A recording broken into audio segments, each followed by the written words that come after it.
యూపీడీఎఫ్ రాష్ట్ర అధ్యక్షుడు.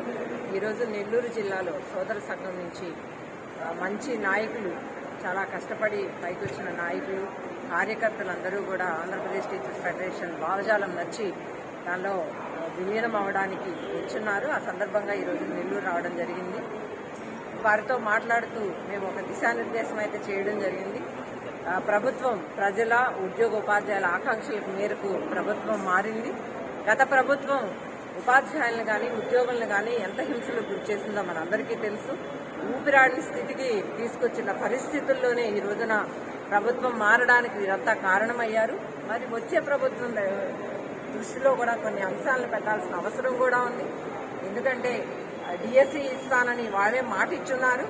అది ఇవ్వడంతో పాటు అంటే మెగా డిఎస్సి దాదాపు 25,000 పోస్టులతో మెగా డిఎస్సి ఇవ్వాల్సిన అవసరం ఉంది. అన్ని పోస్టులు నింపాలంటే ముందుగా 117 రద్దుని చేయాల్సిన అవసరం ఉంది. ఈ 117 జీవో వలన ప్రాథమిక పాఠశాలకి తీవ్ర విఘాతం కలిగింది. అనేక పాఠశాలలు మూతపడే స్థితికి వచ్చాయి.